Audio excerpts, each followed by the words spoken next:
আমি যে কাপড়টা কিনছি কি হয়েছে না, আপনার ভালো লাগা না লাগা সেটি তো আমার বিষয় নয়, সেটি আমার, আপনি কথা বলবেন না, আপনি এখানে দাঁড়ান।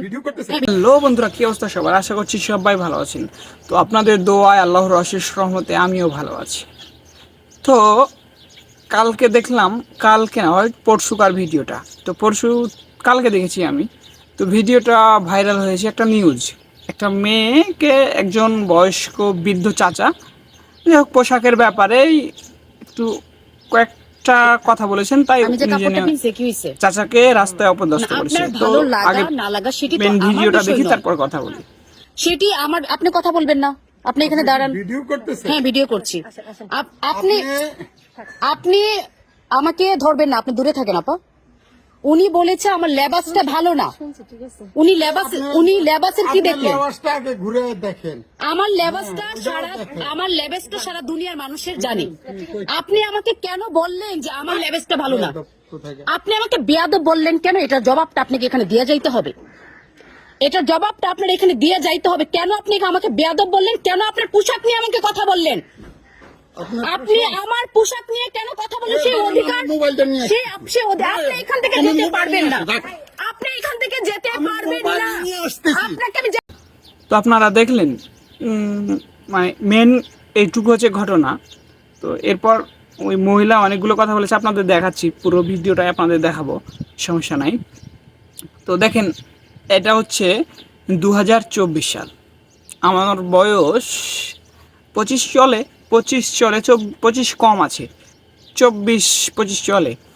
তো আজ থেকে 10 বছর আগে প্রায়, তো আমাদের বয়স্ক মানুষ বলেন, শ্রদ্ধাভাজন বলেন, আমাদের কোনো কথা বললে আমরা সেটা প্রাধান্য দিতাম, আমরা সেটা মেনে চলার চেষ্টা করতাম। হয়তো তাকে কোনো অপমান করতাম না, কিংবা তার সামনে কোনো কথা বলতাম না। কোনো কেউ যদি আমাদের সেটা বলতো, তো আমরা তাকে বলতাম আচ্ছা ঠিক আছে, আমরা এটা সামনে থেকে মেনে চলার চেষ্টা করব। কিন্তু এখন দেখেন, এই স্বাধীন বাংলাদেশ, স্বাধীন মানুষ, নারী বলেন পুরুষ বলেন, উলঙ্গ হয়ে ঘুরলেও কিছু বলার নেই। তার কাছে জিনিসটা খারাপ লেগেছে, সেটা বলেছে, তাই রাস্তায় অপমান অপদস্থ করছে চাচাটাকে।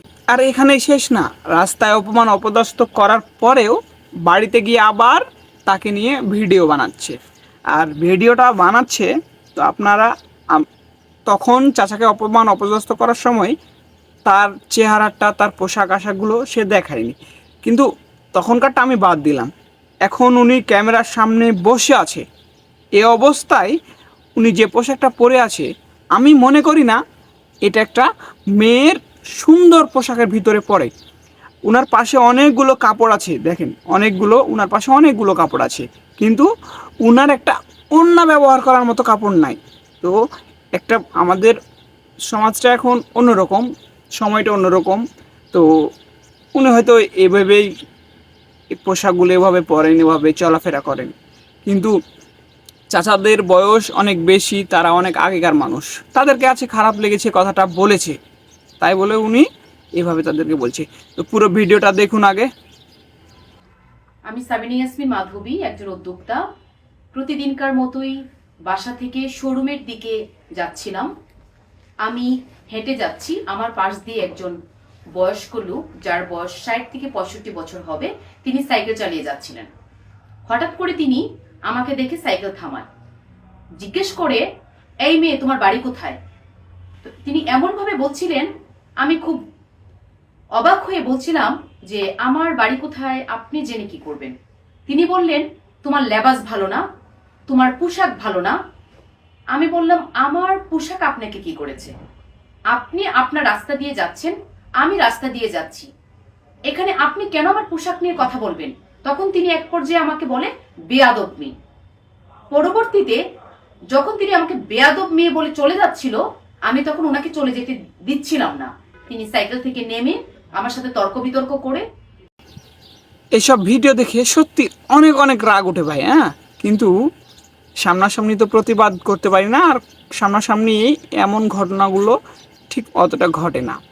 আমি ওনার সাথে বিভিন্ন ভাবে ওনাকে বলছিলাম যে আপনি কেন আমাকে এত আজে বাজে কথা বললেন, সে অধিকার আপনাকে কে দিয়েছে? একটা নারী, একটা মেয়ে রাস্তা দিয়ে হেঁটে যাচ্ছে, তার পোশাক নিয়ে কথা বলার অধিকার যে আপনার নেই সেটি আপনি জানেন না। তখন তিনি আমাকে আরো অনেক নোংরা নোংরা কথা বলা শুরু করলেন। আশেপাশে মানুষজন জড়ো হয়ে গেল। এরই মধ্যে কয়েকজন নারীও যাচ্ছিল রাস্তা দিয়ে, তারা আমাকে বলছিল বাদ দেন, এটা নিয়ে কথা বলতে হবে না। আমি কিন্তু তাদেরকে বলেছি যে না, আমাকে কথা বলতে দেন। আমি তখন প্রতিবাদ করেছি। এক পর্যায়ে ওই লোক মানে ক্ষমা চায় এবং তার পরিবারের লোকজনও চলে আসে, তারাও আমার কাছে ক্ষমা চায়। তার পরবর্তীতে আমি মানে ক্ষমা করে দেই, বা আমি যেহেতু সে ভুল বুঝতে পেরেছে বা যেহেতু সে নত স্বীকার করেছে, তখন আমি আসলে সেখান থেকে চলে আসি। তো আমি বলবো যে আমাদের সমাজ ব্যবস্থা এমন একটা জায়গায় দাঁড়িয়েছে যে নারীরা স্বাভাবিকভাবে জীবনযাপন চলাফেরা করতে পারে না। শুধুমাত্র তাদের মধ্যে একটাই ভয় যে আমাকে চুল নিয়ে আমার চুল নিয়ে কথা বলবে, আমার কাপড় নিয়ে কথা বলবে, আমার গায়ের রং নিয়ে কথা বলবে। কিন্তু আমরা একজন মানুষ হিসেবে আরেকজন মানুষের এই বিষয়গুলো নিয়ে যে কথা বলতে পারি না, কথা বলা উচিত না, সেটি আসলে আমরা সেই শিক্ষাটা আমরা পাচ্ছি না।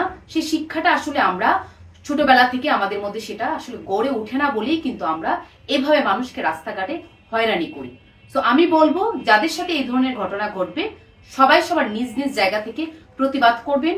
প্রয়োজনে আপনারা আইনগত সাহায্য নেবেন, 999-এ ফোন করে পুলিশের সহায়তা নেবেন এবং তাদের বিরুদ্ধে যারা আপনাকে হয়রানি করে তাদের বিরুদ্ধে আইনগত ব্যবস্থা নেবেন। তার কথাগুলো শুনলে এমনিতে আপনার মেজাজ খিটখিটে হয়ে যাবে, রাগ ধরে রাখতে পারবেন না, কিন্তু কিছু করার নেই। দেখেন, এটা আমাদের নাকি সমাজ ব্যবস্থা।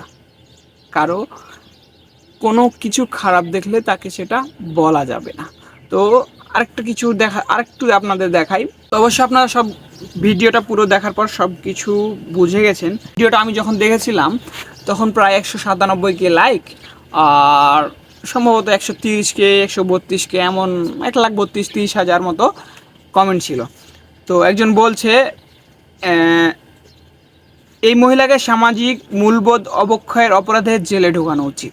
আরেকজন বলছে হিজড়া, আরেকজন বলছে এগুলো হিজড়ার থেকেও খারাপ, আরেকজন বলছে এটাকে যদি কটূক্তি বলে তাহলে সত্যিকারের কটূক্তিকে কি বলবে। আর একটা মেয়ের অসভ্যতাকে কোনো মুরব্বী যদি ভালোর জন্য পরামর্শ দেয়, সেই মুরব্বীর ভিডিও ধারণ করে যদি মানহানি করে, সেটা কেমন বিষয়। বিশেষ দ্রষ্টব্য, ক্ষমা করে দিলে এই ভিডিও অনলাইনে আসলো কি করে।